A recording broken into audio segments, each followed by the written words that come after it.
Good morning, good afternoon, and good evening, wherever you are and whatever you're doing. I hope you're having a fantastic day. Today I wanted to show you the rarest armor pieces and armor sets in Elden Ring, and where you can also get your hands on them. So let's jump straight into it as I show you how to obtain the Redmane Knight set.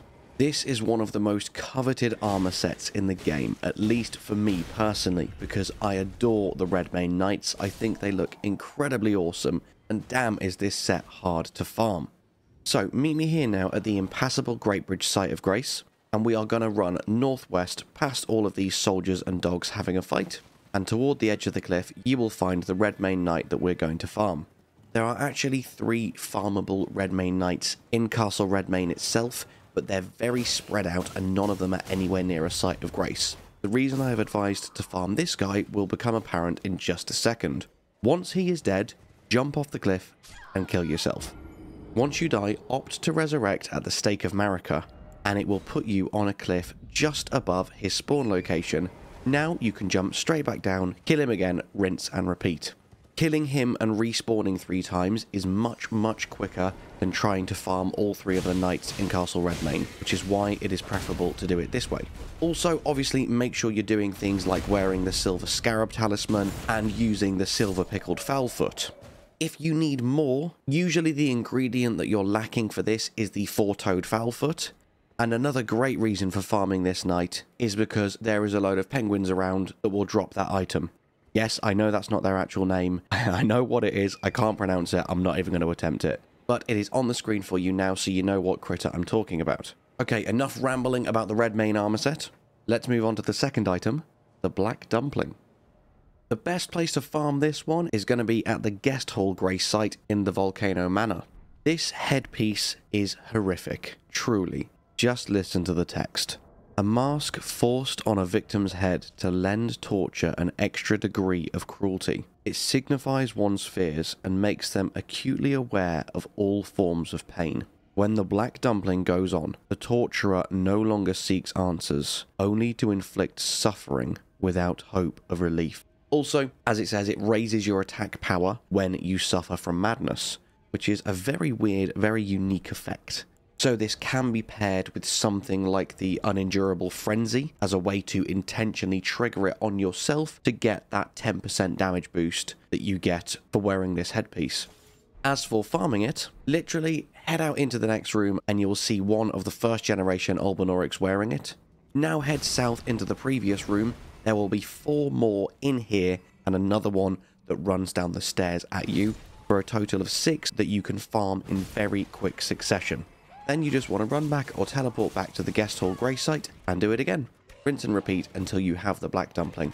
As there is 6 of them to farm, despite the fact that this may be the rarest one on the list, it shouldn't take too long because there are 6 nice and close and they die very quickly.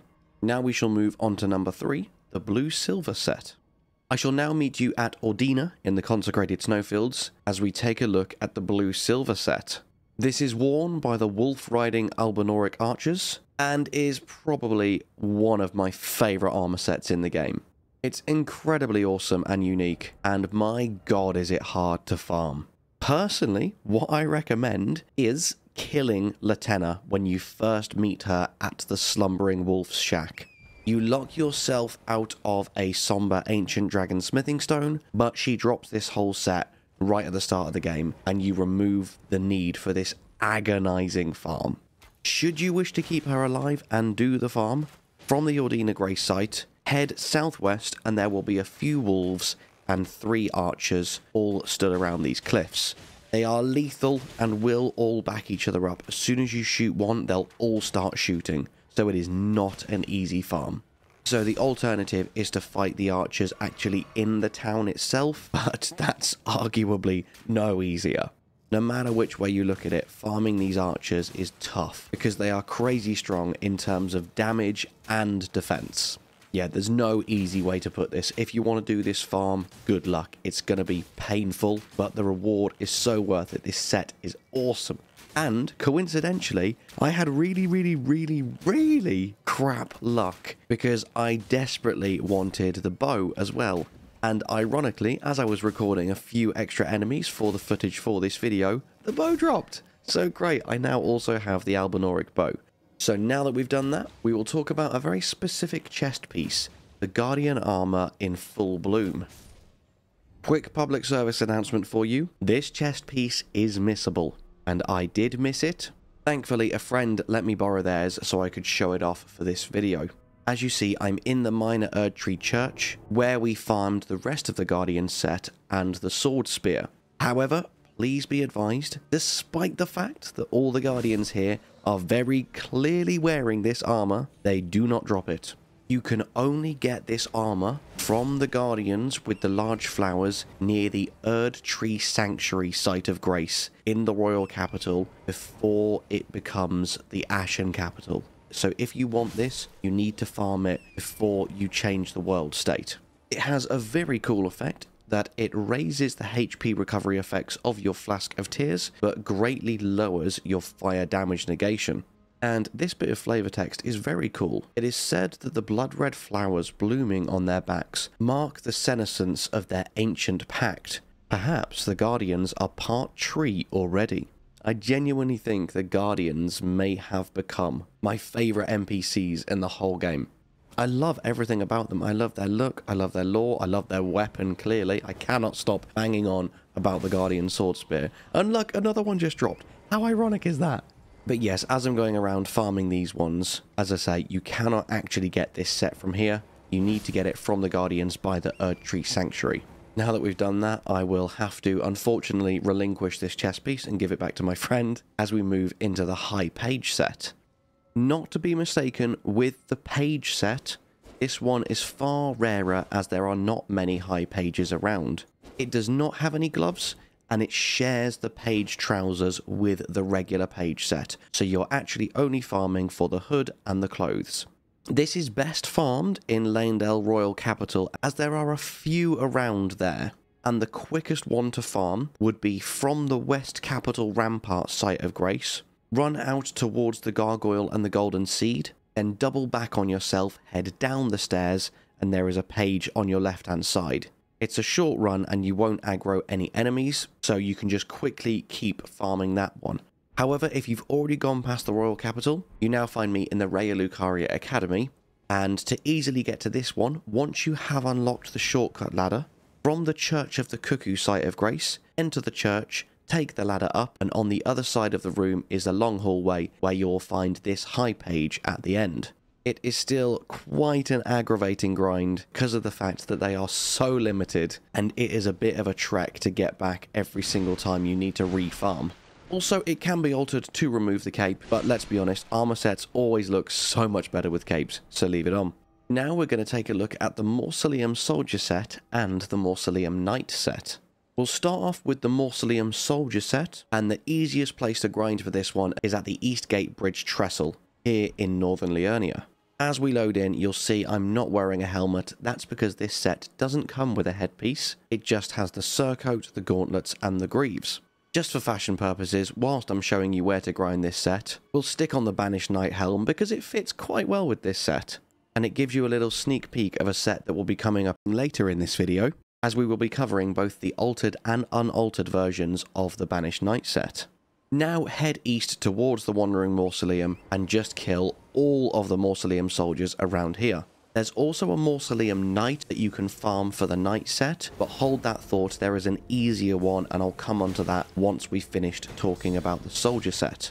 It's a good job there are so many Mausoleum soldiers here because the drop rate is abysmal.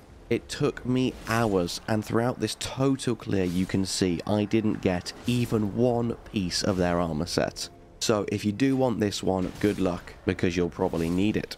Now that I've shown you where to farm for this one, we will move on to the Mausoleum Knights. And actually the best place to farm for this one is way to the northeast in the Black Knife Catacombs. As soon as you load in here, head back outside and a Mausoleum Knight is right in front of you. With the right weapon and enough damage, one backstab will kill them. So, though the grind for this one is quite slow, it's very painless, because the Site of Grace is right there, and you can usually kill this Mausoleum Knight before it even aggroes. Also, the flavor text of the armor is heartbreakingly awesome. The winged shape ornaments on its back evoke the Death Bird. a self-inflicted curse that ties the spirits of these loyal knights to the land, having willingly beheaded themselves so that they may serve their masters in death. That is truly haunting. And again, make sure with all of these farms that your discovery is way higher than mine currently is. Bump up that arcane skill, use the silver scarab, use the silver pickled foul feet, or this will take you an eternity. The next one we will be reviewing in this video is the Marionette Soldier Birdhelm.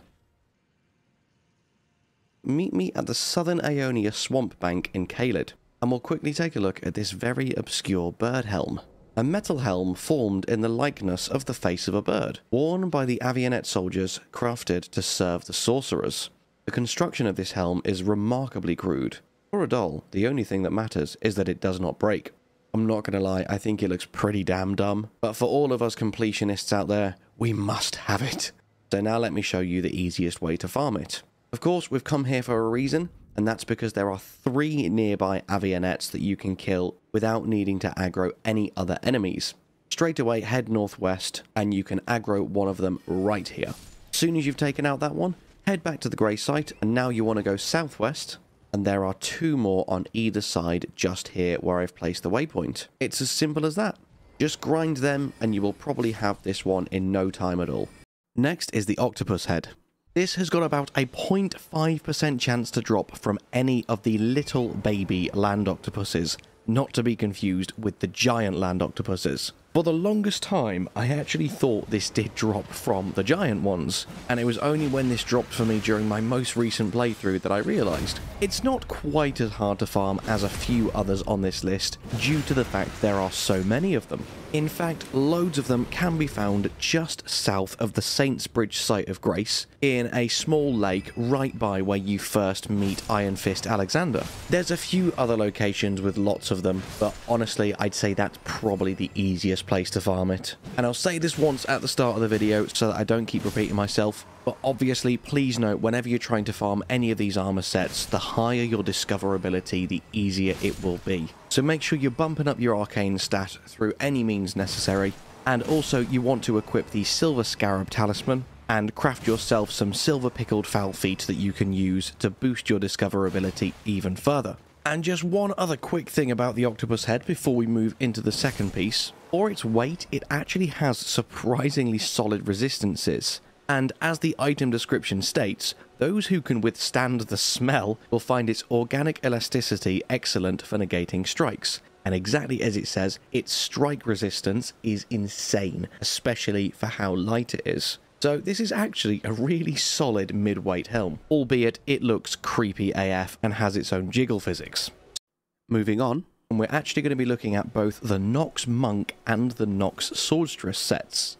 Both of these sets share the same bracers and greaves, and they actually also share their bracers and greaves with the Night Maiden set, which we'll come onto in just a minute. So you should find that by the time you finish your farm, you will have an endless amount of bracers and greaves, and it's just the helms and the chest pieces that you will be farming for. So firstly, we'll take a look at the Nox Monk set. This is definitely the most visually different of the 3, though definitely not my favourite. The helm can be altered to remove the hood, and the armour can be altered to remove the cape. And the best place to farm this set is right here in Noxstella, the Eternal City. From the Noxstella site of Grace, basically just clear all the Nox enemies in the immediate vicinity. You'll find plenty of monks and swordstresses around here. For the monks, 2 can be found in the ruins northwest of the Noxstella site of Grace. Another one can be found going up the stairs from the site of Grace and inside the imp statue locked room on your left, and one more before the bridge connecting the buildings.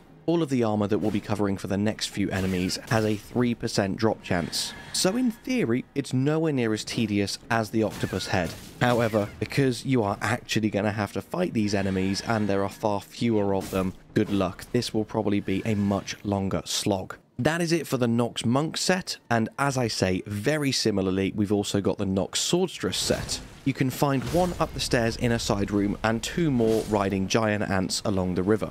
And the Swordstress set will lead us very smoothly into the Night Maiden set, because as the text on this armor states, these women are the personal guards of the Night Maidens, and the silk hides their eyes. However, you can alter the crown and remove the silk eye covering, flaunting convention. Now that we've covered the personal guards of the Knight Maidens, let's move on to the armor set of the Knight Maidens themselves. The Knight Maiden set is definitely the hardest to obtain of the three, and rightly so because it indicates the highest clerical rank. The best place to farm for this set is at the Knight's Sacred Ground. Specifically, once you have completed the area and opened all shortcuts, you can go to the Knight's Sacred Ground Site of Grace at the end of the zone and trace your steps back up the stairs. Head back into the church with the large sphere silver tier, and there are 2 Knight Maiden enemies that you can farm in here. It's a little bit more of a walk than the other Nox enemies, and there are only the 2 of them, which is why this one will take the longest to farm. This one is also the most impressive though, in my opinion, with the twin crown headpiece that the Knight Maidens wear. And now that we've covered all 3 armor sets of these Nox enemies, let's take a look at the Black Flame Monk set. This set is tremendously more rare and harder to find and farm than the standard Flame Monk set, owing to the fact that all 4 pieces drop off only 2 specific enemies in the game. You can find one at the bottom of the Divine Tower of Caelid, but my personal choice is here in the Volcano Manor. From the Temple of Igle Site of Grace, where you defeated the Godskin Noble, head back outside the way you came in, turn left and walk down the stairs, and you'll see a Black Flame Monk at the bottom that you can sneak up and backstab. Personally, the Black Flame Monk set is so much more awesome than the standard Flame Monk set because it's just so much more intimidating due to the complete absence of colour in this set. And when you read the text and understand the Black Flame Monks, you understand how much more intimidating they are. The Black Flame Monks, enthralled by the god-slaying Black Flame, became traitors, abandoning their posts as guardians. The seduction of a taboo is never easily spurned. This is definitely one of the longest grinds, but if you are a completionist like me and you do love your fashion souls, definitely a set worth grinding.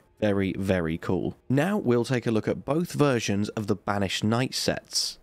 I will be covering both the altered and unaltered versions of this set at the same time, because they are individual pieces. You cannot just alter them with Bok or with your tailoring tools, and the different pieces drop from different enemies. It's not quite as straightforward as you'd imagine, so bear with me and let's go through it together. We'll start off with the normal version of the Banished Knight helm and the altered version of the armor. And that is because the Banished Knight helm only drops from one location in the game, and that is at the Cathedral of the Dragon Communion in Caelid. You'll see one wandering around as soon as you spawn in, and another one standing by the cliff to the west. Farming these 2 is the only way to get this headpiece, and as you're farming them, they also have a chance to drop the Banished Knight armor altered.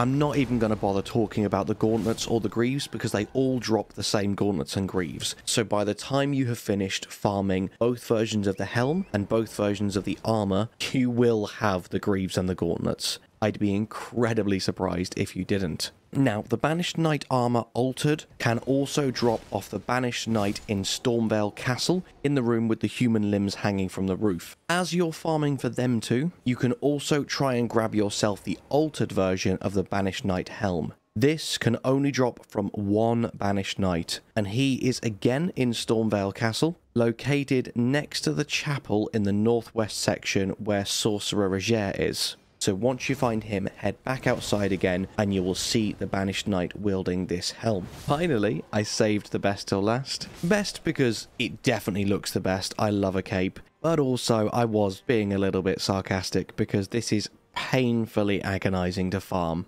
The unaltered version of the Banished Knight armor can only be farmed in Castle Sol. There are 2 here, one to the south and one to the north. I'll be focusing on the northern one because he is way easier to farm in my opinion. Starting from the Castle Sol rooftop grace site, run south to the elevator. Call it up to you so that you can get a better vantage point, but make sure you don't accidentally send it down because you can mess this up. Now you'll see the Banished Knight over there in the distance. Shoot him with a ranged weapon and it will cause him to teleport towards you. Now you can kill him, and when he inevitably doesn't drop it, teleport back to that site of grace and rinse and repeat until he does. Also, I should say, far later on in the game, at the Crumbling Pharaoh Missoula, is a load more Banished Knights. However, just like the ones at the Cathedral of Dragon Communion, I believe they all drop the altered armor and unaltered helm. Because of the fact that all of the different knights drop different pieces and this cannot be altered by you or Bok, it makes this a painstaking farm. So if you do try and do it, good luck. The unaltered version of the armor looks amazing, but it is a painful farm. Now that you know where to get them, we will move on to the second last armor set, and that is the Fire Prelate set.